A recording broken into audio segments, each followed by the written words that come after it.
नमस्कार दोस्तों, स्वागत है आपका मेरे चैनल पर। आज हम छत्तीसगढ़ आर्थिक सर्वेक्षण 2020-21 के अंतर्गत चैप्टर 1 आर्थिक समीक्षा को पढ़ेंगे। तो आइए स्टार्ट करते हैं।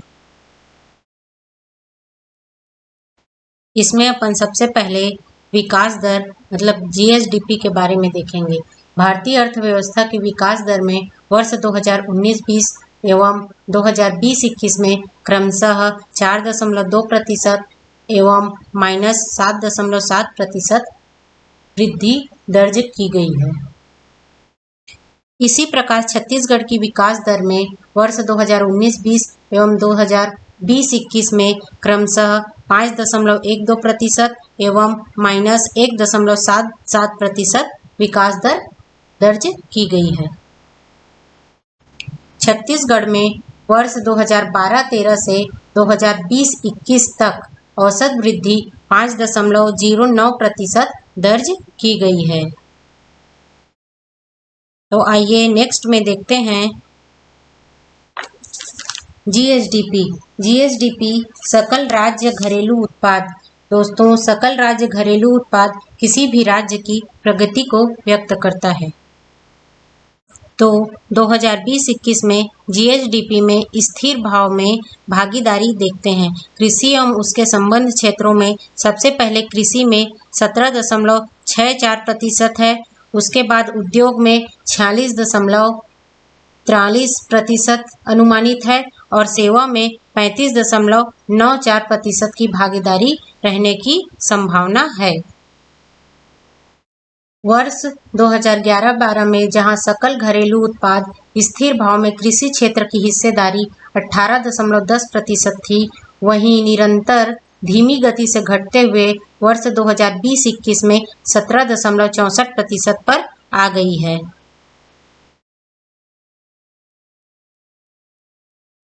इसी प्रकार उद्योग में जहां वर्ष 2011-12 में सकल घरेलू उत्पाद स्थिर भाव में उद्योग क्षेत्र की हिस्सेदारी 47.27% थी, जो वर्ष 2020-21 में 46.43% पर संभावित है। और सेवा क्षेत्र की 2011-12 में सकल घरेलू उत्पाद में हिस्सेदारी 34.63% थी। यह 2020-21 में 35.94% होना अनुमानित है। इसी प्रकार वित्तीय वर्ष 2020-21 में कुल राजस्व प्राप्तियों में पिछले वर्ष की तुलना में 10.75% बढ़कर राशि 83,831.30 करोड़ अनुमानित है। वित्तीय वर्ष 2020-21 में कुल राजस्व कर 16.66% होना अनुमानित है। यह वृद्धि पिछले वर्ष 1.14% रही।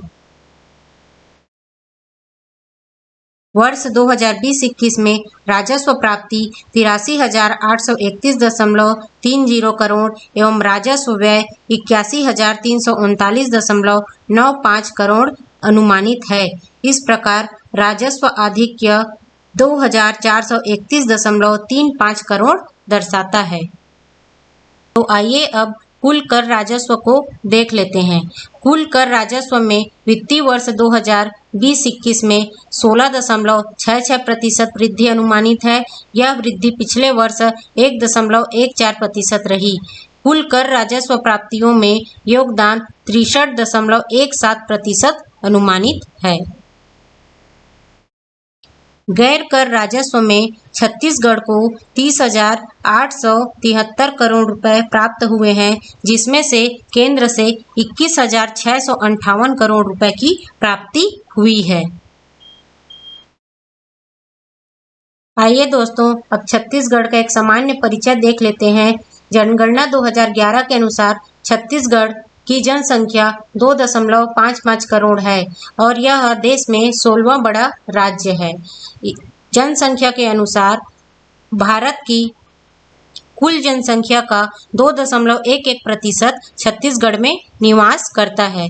छत्तीसगढ़ का लिंगानुपात 991 है, जिसमें से ग्रामीण 1001 तथा शहरी 956 है। लिंगानुपात की दृष्टि से छत्तीसगढ़ भारत में 5वां स्थान रखता है। छत्तीसगढ़ में साक्षरता दर 70.3% है। शिशु मृत्यु दर 2018 में 41 प्रति हजार था। दोस्तों, शिशु मृत्यु दर 2000 में 77 प्रति हजार थी, जो घटकर 2018 की स्थिति में 41 हो चुकी है। 2030 तक इसे 15 प्रति हजार करने का लक्ष्य रखा गया है। इसी प्रकार मातृ मृत्यु दर 159 प्रति लाख है। मातृ मृत्यु दर में भी कमी आई है। वर्ष 2020-21 में धान का समर्थन मूल्य सामान्य धान के लिए 1868 रुपया तथा ग्रेड ए धान के लिए 1888 रुपया प्रति क्विंटल भारत सरकार द्वारा घोषित किया गया है। खरीफ वर्ष 2019-20 में 18.38 लाख किसानों से समर्थन मूल्य पर 83.95 लाख टन धान की खरीदी की गई थी।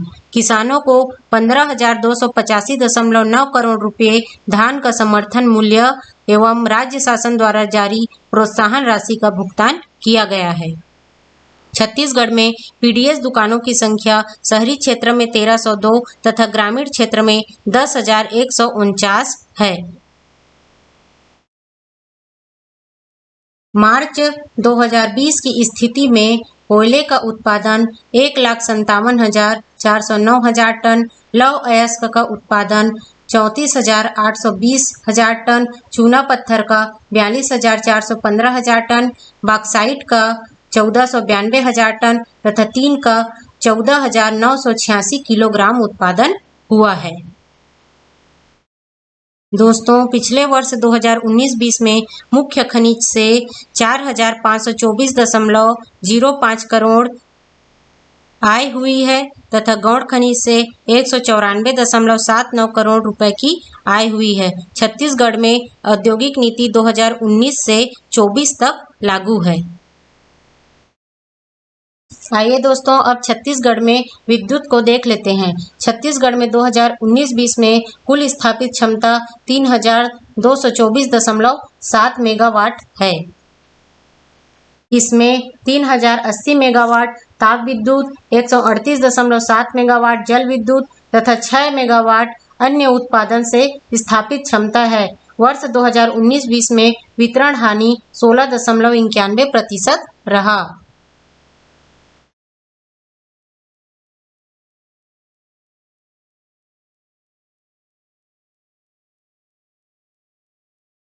अब देख लेते हैं कृषि उपज मंडी। तो छत्तीसगढ़ में कृषि उपज मंडी 69 है, उप मंडी 118 है। कुल जलीय क्षेत्र 94.66% है, जिसमें मछली पालन किया जाता है तथा वर्मी कंपोस्ट 1016 क्विंटल तैयार किया गया। तो इस प्रकार छत्तीसगढ़ आर्थिक सर्वेक्षण 2020-21 के अंतर्गत चैप्टर 1 आर्थिक समीक्षा समाप्त होता है। अगले वीडियो में हम और विस्तार से पढ़ेंगे। धन्यवाद।